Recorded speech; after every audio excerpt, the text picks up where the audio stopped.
இதை போல் வெளி என்று சொல்லி அணுக்களுடைய கேடரா பிரிச்சு பார்த்தார்.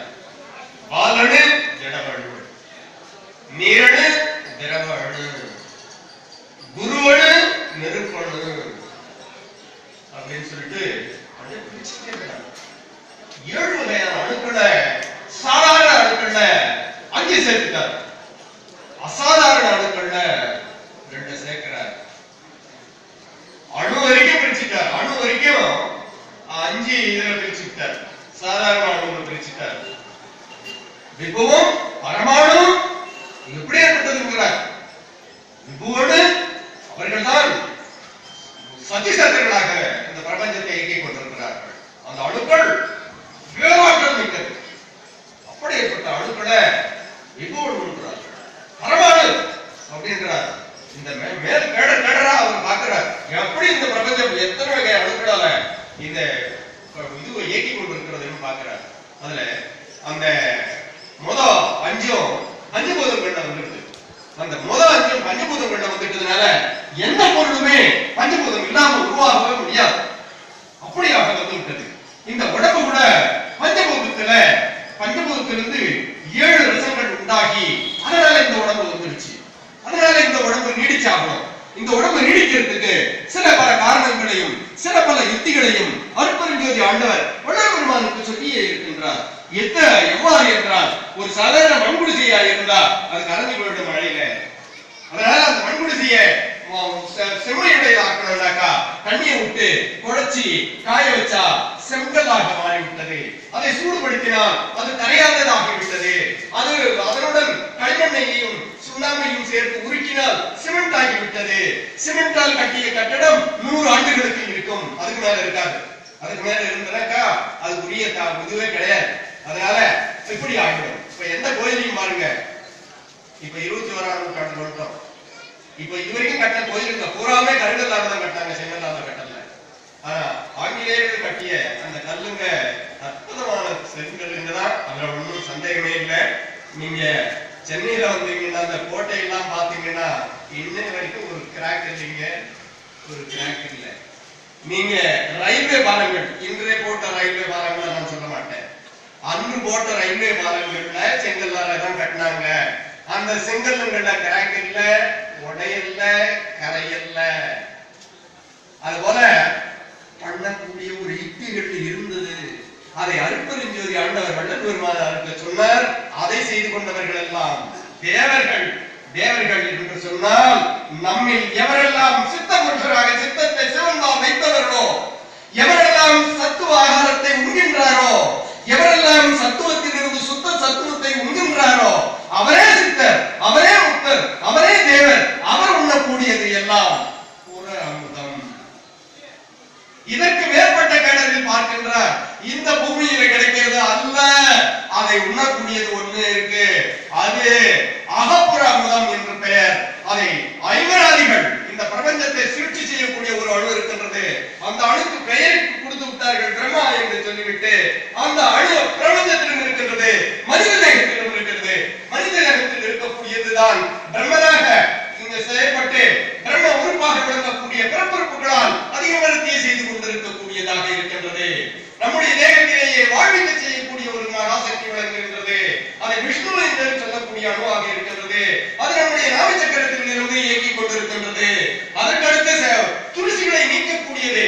ஒரு நிமிடத்திற்கு வலது பக்கத்தில் இருக்கக்கூடிய இந்த நாடி ஒரு நிமிடத்திற்கு 64 முறை துடிப்பதனால் இந்த இதயம் இயங்கிக் கொண்டிருக்கின்றது.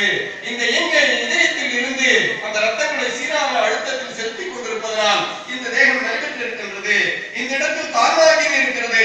இந்த காரணாகினியானது இருக்கக்கூடிய தேகத்தில் இருக்கக்கூடிய அந்த உஷ்ணத்தை சமப்படுத்திக் கொண்டிருக்கக்கூடியதாக இருக்கின்றது. இந்த 2 உஷ்ணங்களையும் சமப்படுத்தக்கூடியது கட்டத்தில் இருக்கக்கூடிய அந்த மகேஸ்வரன் என்று சொல்லக்கூடிய வாயுவோடு வாங்க இயக்கிக் கொண்டிருக்கக்கூடியது. இந்த இடத்துல ஆண்களுக்கு பாருங்க, இந்த இடத்துல இது தெரியும் பாருங்க, தெரியுதா? குரல் வலைன்னு சொல்லுவாங்க இல்லைங்களா? நமக்கு பெண்களுக்கு தெரியாது. பெண்களுக்கு மழை இருக்கும், நமக்கு நல்லா எடுப்பாக இருக்கும். இந்த இடத்துல அதிகமாக அழுத்தனாக்கா உயிர் பிரிந்து விடும். கண்டத்தில் வாயுவாக இருக்கக்கூடியதாக இருக்கின்றது.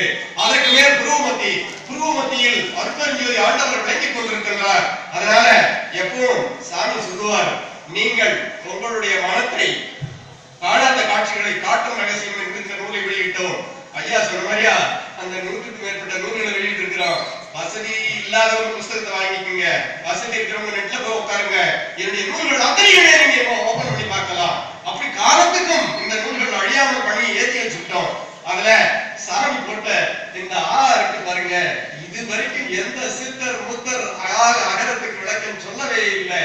136 கேள்வி கேட்கிறார். ஆவ எழுதணும்னா இந்த இலக்கணத்தோட எழுதிலே எழுந்து ஓடி போங்கிறார்.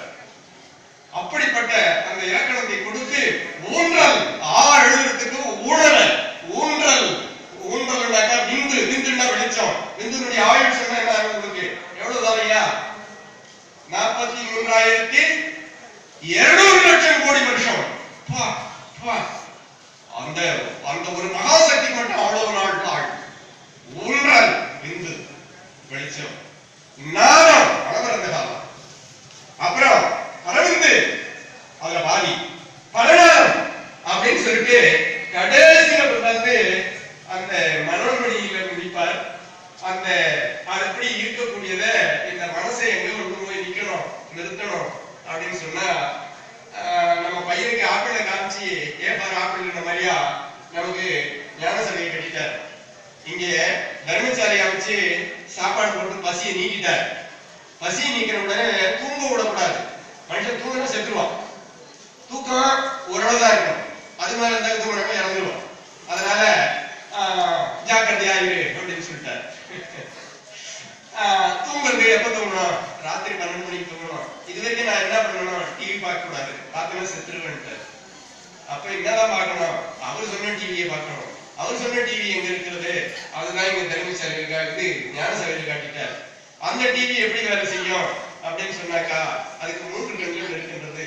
3 கண்களும் எந்த கோயிலையோ எந்த உலகத்திலேயோ எந்த கோயிலுக்கு 3 வாய்ப்படி ஒரு பக்கத்தில் இருக்காது. ஒரே பக்கத்துல 3 வாய்ப்படி நெற்றுநோக்கி அமைத்திருக்கின்றார். அப்படி அமைத்திருக்கக்கூடியதுல முதலில் இடக்கதவை திறந்து, பிறகு வரக்கதவை திறந்து, பிறகு நடுக்கதவை திறந்து, திரைகளை நீக்கி உள்ளே பார்த்தால் அற்புத ஜோதி ஆண்டவர் விளங்குகின்றார். அப்படிப்பட்ட அந்த காட்சியை நீங்கள் காண வேண்டும் என்றால் எப்போதும் துர்விஷயங்களை பற்றாது, கெட்டதுங்களையோ அசத்துங்களையோ சிந்திக்க கூடாது. துர்விஷயங்களை பற்றாது விழிப்போடு இருந்து எப்போதும் மனதை சிற்றவையில் வைத்து பழகுக. எப்பவுமே இதை அப்படி வச்சீங்கன்னாக்கா இது என்ன ஆகும்னா, இது என்னாச்சியா என்னாச்சியா கீழே விழுந்து போச்சு. இதே போலதான் மனசனுடைய தன்மை என்னன்னு கேட்டாக்கா எப்பவும் அசுத்தங்களை நோக்கியே போகும். அதை என்ன சொல்றாரு? துர்விஷயங்களை பற்றாது. அதுல இருந்து நம்ம குழந்தை கிரிட்டிக்கலானது எண்ணெயை கையில வச்சிருக்கான், ஊத்திடுவான். ஊத்திட்டான்னாக்கா அவனையும் சுட்டுடும். சுடு எண்ணெய் வச்சுட்டாங்க, அவன் குழந்தை தூக்கிட்டான். அந்த கண்டியில பிடிச்சி கை தூக்கிட்டான். இப்படி தூக்கினாக்கா அதையும் சுட்டு இருக்கும் சொல்லுவது ரொம்ப. இப்ப கண்டியில பிடிச்சிட்டான். இந்த குழந்தை கிட்ட இருந்து இதை எப்படியா வாங்கிறது? குடுறானே கொடுக்க மாட்டான், போட்டுக்குவான். இப்போ அவனை பக்குவமா எடுத்துட்டு வரணும். என்ன பண்ணணும்? டபார்ப்பா அது ஒண்ணும் சின்னத்தானப்பா, உனக்கு நான் பெருசு கொடுக்குறேன், டபார் இத புடி அப்படின்னு சொல்லிட்டு வேற ஒண்ணு கொடுத்தா அவன் அதை நம்மள்கிட்ட கொண்டு வந்து கொடுப்பான். இத போல மனசை என்ன சொல்றாரு? கட்டுக்கணக்கான மனப்பொறியை கட்டும் இடத்தை கட்டுவித்து எட்டுக்கு செஞ்ச 2 தரக்கு 8 நீர் அருள் செய்தி அட்டி கொடுத்து அறுத்து அடியே முதல் நடக்கிறது எப்படி இது கட்டுறது அப்படின்னு சொன்னாக்கா நான் வயிற்று தான் போவோம். வாழை மரத்துல ஏறுவீங்களா? ஐசாதி நீங்க ஏழி கொலையா இருப்பீங்களா? சாதாரண வாழை மரத்துல அறுத்துருவீங்க. பேய மரத்துல எல்லாம் ஏணி கொண்டு தான் இருக்கும். ஏணி கொண்டாந்து நீங்க ஏறி இருப்பீங்க அறுக்கணும். அதுதான் கட்டு கிடக்காம பள்ளியை கட்டணும் வழி. அது போல மனசானது ஓடிட்டு தான் இருக்கும், பணத்தன்மை ஓடிட்டு தான் இருக்கும். அதை இழுத்துட்டு வர்றதுக்கு சாமி சொல்றார் எப்பொழுதும் துர்விஷயங்களை பற்றாது விழிப்போடு ஜாக்கிரதையா விழிப்போடு இருந்து எப்போதும் மனதை சிற்றவையில் வைத்து பழக்க வேண்டும். அப்படி நீ பழக்கிட்டே வந்தீங்கன்னாக்கா கொஞ்ச நாள் ஓடிக்கிட்டு தான் இருக்கும். ஏன்னா அது குணம். அப்புறம் அது இழுத்துக்கணும் வந்து எப்படி சாமி எடுத்துட்டு திரும்ப சொல்ல போறேன். 2 வகை ஆகாரம் சொல்ல போறேன். நம்ம எல்லாம் பண்ணலாம் ஆகாரம். அப்புறம் நான் சாப்பிட மாட்டேன், இந்த பூமி சாப்பிட மாட்டாங்க. சாப்பிட்டு கூட வந்தாங்கன்னா இனிமே போய் சாப்பிட மாட்டாங்க. அதான் உண்மை. இந்த பூமியுடைய தன்மை அது சாமி வாழ்க்கை வராது. அதனால நம்ம சத்துவமான ஆகாரம் தான் சாப்பிடுறோம். ஆனா சுத்த சத்தும் சாப்பிடல. சுத்த சத்துவம் சாப்பிட்டோம்னாக்கா நம்ம அந்த கண்ணை நம்ம பேச்சு கேட்டுருக்கோம். அப்போ சுத்த சத்துவமான இது என்ன அப்படின்னு தெரிஞ்சுக்கணும். எனக்கு நேரம் இல்லை, சிக்னல் வந்தாச்சு, நான் வேகமா போய் நான் உங்களுக்கு தெரிந்துதான் கொடுத்தாங்க. ஏன்னா ஒரு நிமிஷத்துக்கு முடிச்சாலும் விஷங்களை எல்லாம் முடிக்கக்கூடிய மருந்துகள் இருக்கின்றது. அதுக்கு பேரு ஈஸ்வர மூலியின் பேரு. உங்களுக்கு தெரியாத சொல்லாதீங்க சாமி, தெரிஞ்சு சொல்லுங்கன்னா அருகம்புல்லு கிடைக்கும். அருகம்புல்லோட மிளகு 100 மிளகு முதலம் சிவத்தி நீர் மாறுவதற்கு மருந்தில்லை மாந்தர்கள் கேரில் இதனை உச்சிக்கு எப்படி நரைக்கிற நாசமே அப்படியேப்பட்டது. அந்த அருகம்புல் கேரளத்தோட மிளகை கட்டிட்டு நீங்க சாப்பிட்டீங்கன்னா எப்படியேப்பட்ட விஷயத்தையும் முடிச்சிடும். அதுக்கடுத்து மூத்திரவர்த்தனை கரைச்சி கொண்டு வந்துடும். அதுபோல சாமி சொல்லியிருக்காங்க, ரத்த தமனகாரி கையில விழுந்து இடிச்சுக்கிட்டீங்கன்னா ரத்தம் பொங்கி வரும். அது தமனியிலிருந்து வரும்போது நிக்காது, சிறையில இருந்தா தானா காயும். தமனியிலிருந்து வருதுன்னாக்கா 3 to 7 நிமிஷம் வரும். அவ்வளவு நேரம் ரத்தம் வெளியே போகக்கூடாது. அதுக்கு ரத்த தம்பனசாரின்னு சொல்றார். அதுக்கு 1 பச்சை தண்ணியே விடலாம், 2வது படிகாரம், 3வது தென்னை மற்றும் பனம் பஞ்சு இருக்கு. பனை மரத்துல பஞ்சு இருக்கு தெரியுங்களா? அது தென்னை அல்லது பனம் பஞ்சுங்க. அது போல இருக்கிறதுங்கள எடுத்து அதில் வச்சீங்கன்னா அது நின்றுடும். இன்னொன்னு ருது அர்த்தகாரி, பூப்பொடையாத பெண்களுக்கும் அந்த பருப்பொருள் மாறக்கூடியதுக்கும் சித்திரமூலம், வெட்டிவேல், முசாம்பரம், வெங்காரம், இது போல நிறைய இருக்கு. இதெல்லாம் கொடுத்து நாங்க ஒரு அருப்பா கொடுப்போம், அதுக்கு பொருள் சொல்லுவோம். அதோட அருப்பா மட்டும் சொல்லி அனுப்பிட மாட்டோம். அப்பவே கொஞ்சம் வாங்கி ஒரு மருந்து கொடுத்து போய் நல்லா இருக்கு அப்படின்னு சொல்லுவோம். இப்படிதான் நம்முடைய நூல்கள் அத்தனையும் இருக்கும். அதனால இந்த நூல்கள் இருக்கிறது. வேணுன்றவங்க 150 ரூபாய் செட்டு 100 ரூபாய்க்கு கூட வாங்கிக்கலாம். நாங்க இது வரைக்கும் 1000 ரூபாய் செட்டுடைய நூல்களை வெளியிட்டிருக்கிறோம். 20 லட்சம் ரூபாய் அதுக்கு நான் செலவு பண்ணியிருக்கிறேன். ஆமா, அது அழிஞ்சு போகக்கூடாதுன்னு அப்படியே நெட்டிலேயே ஏற்றி வச்சுட்டேன். நீங்க முடிஞ்சவங்க இங்க வாங்கிக்கலாம், முடியாதவங்க நெட்ல பார்த்து நீங்க எழுதிக்கலாம். இன்று அகல் சிந்தனையில எவ்வுயிர் எவ்வாறு எண்ணினே அவ்வுயிருக்கு அவ்வாறு அருள் என்பதே நம்ம நல்லதையே நினைச்சு வந்திருக்கிறோம். 27 நாளைக்கு ஒரு தடவை இந்த பூமியை மெரிப்போம், சார்ஜ் ஏற்றிக்குவோம். 27 நாள்லையும் வரக்கூடிய துன்பங்களை நாம் இக்கரகம் செய்து கொள்வோம் என்று கூறி முன்னெடுத்து பெற்றுக் கொள்கின்றோம். நன்றி, வணக்கம். அடுப்பறிந்தோ